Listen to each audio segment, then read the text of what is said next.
Isn't it great to have Troy back? Yeah, yeah. He has one more month to go on the Mellencamp tour, and then we get him back. We're full time, so that's great news for us. So very pleased with that. We're glad for him and glad for us too. So it works really well. Well, when I started doing research on this topic for this morning, I found an article that was entitled "The Web Trend of the Year: On-Demand Everything." And this article went on to describe something called Webby Talks. And apparently Webby Talks kind of does an assessment of what's going on in the internet world, what internet companies are about, to try to figure out what's coming up, what are the trends, what's out there that those companies are picking up on and acting on.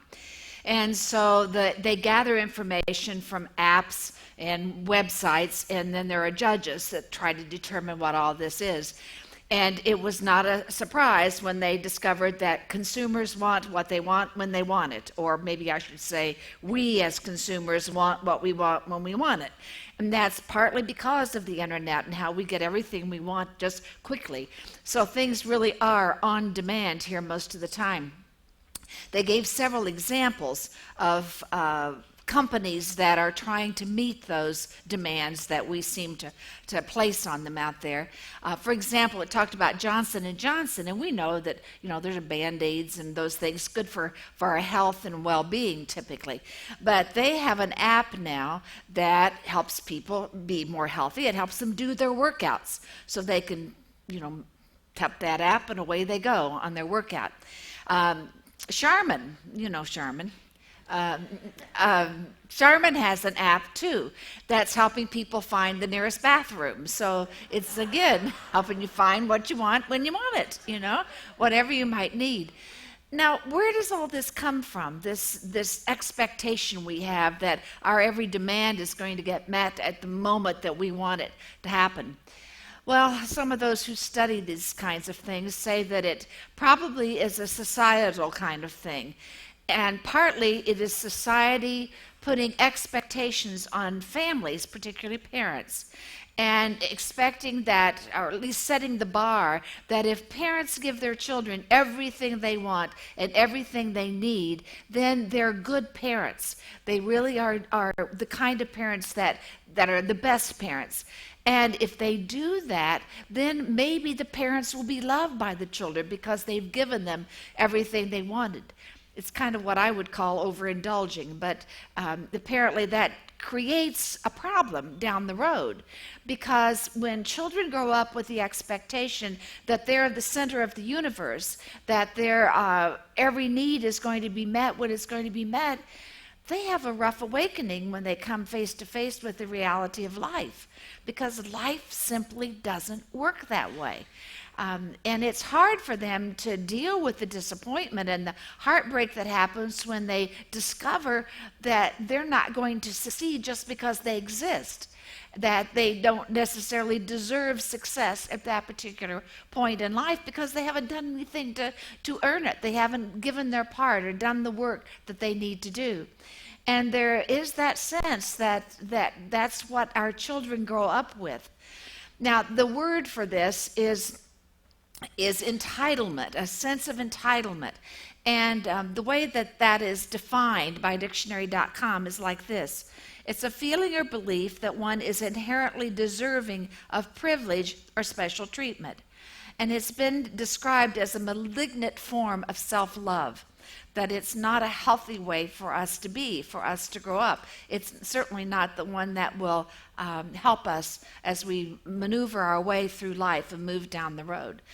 So I found some symptoms that show up if we are people who tend to engage in that sense of entitlement. And, I would guess that probably all of us have a little bit of that in us, and some of us may have a little bit more than others.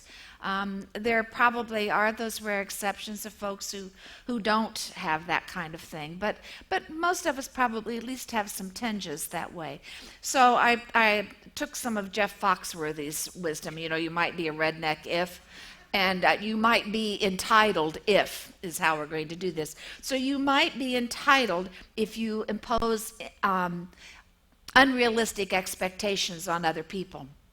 You might be entitled if you feel sorry for yourself if something doesn't go your way. You might be entitled if we believe we always deserve to be happy. We might be entitled if we have a deep-seated conviction that somehow we should have priority over anybody else. Those are all things that become problematic in life. And if those are the kinds of attitudes and behaviors we somehow foster in our kids, then just think how our kids are going to grow up and how they're going to be. James Lehman, who is a behavioral therapist, child behavioral therapist, has said this: when kids have a false sense of entitlement, they don't see the world in real terms. When money and material goods have been handed to them their whole lives, the danger is that they won't have the idea that they should work hard to achieve their goals.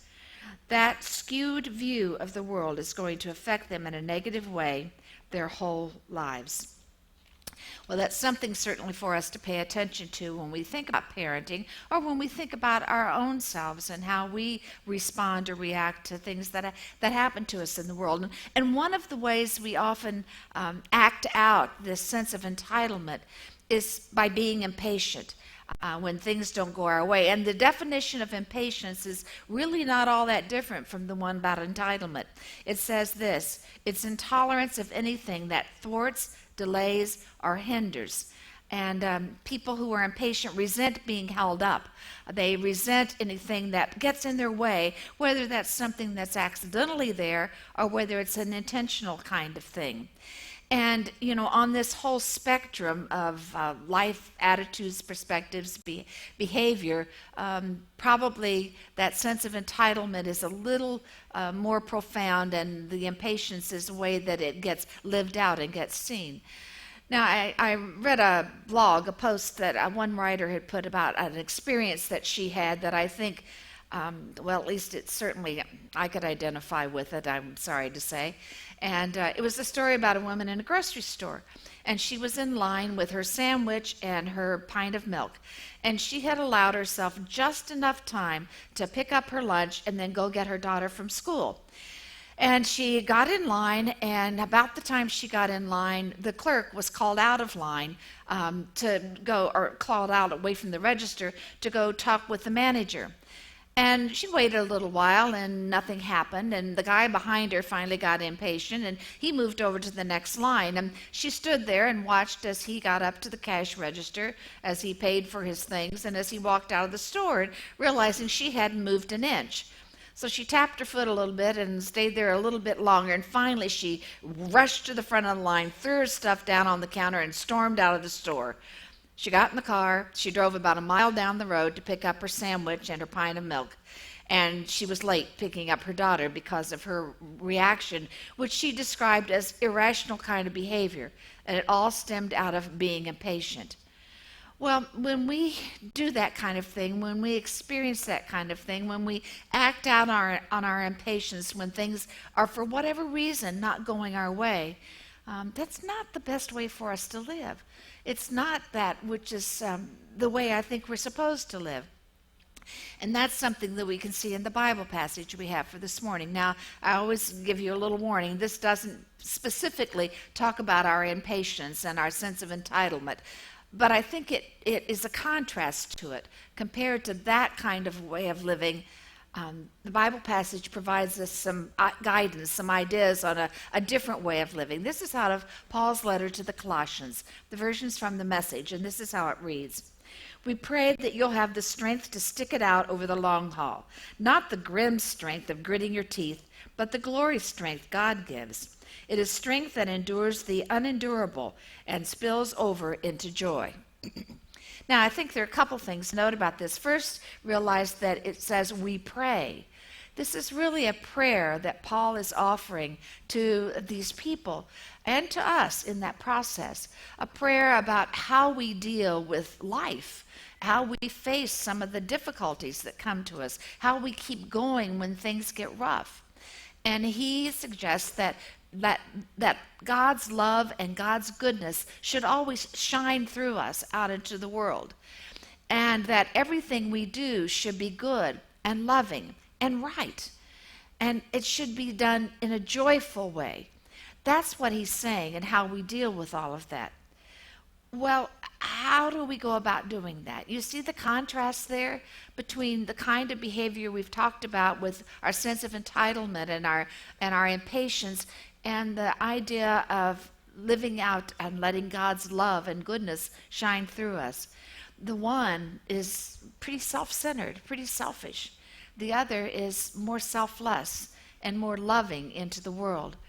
How do we go about replacing that? How do we overhaul our sense of self so that we can become more loving people, that we can live more the way I think God intends us to live? Well, I have some suggestions. I'm sure it's not an exhaustive list at all, but some ideas about some things we might think about. And one of the starting points is always, I think, looking at ourselves. And in something like this, I think it helps if we literally step outside ourselves and take a look and see, try to observe the kinds of behaviors, the kind of attitudes that we exhibit sometimes, and then take a measuring rod to it and try to figure out where it fits on this whole scale. And if we're not very good at doing that, if we can't do it objectively, which is a hard thing for us, then maybe we need to ask a loved one or a trusted friend to give us some feedback, to really help us understand how we respond, how we react in certain situations, and how that could be problematic. Once we've done that, then maybe we need to dig to kind of a deeper level and try to examine our attitudes, our perspectives, our understandings of what life is all about and how we're to interact with the world that's around us. And we may try to include other people in that, because that's really the world and the life around us. And so what do we expect of other people? Do we expect them to cater to our every desire? Are we expecting everybody to be in our cheering section only for us and for no one else?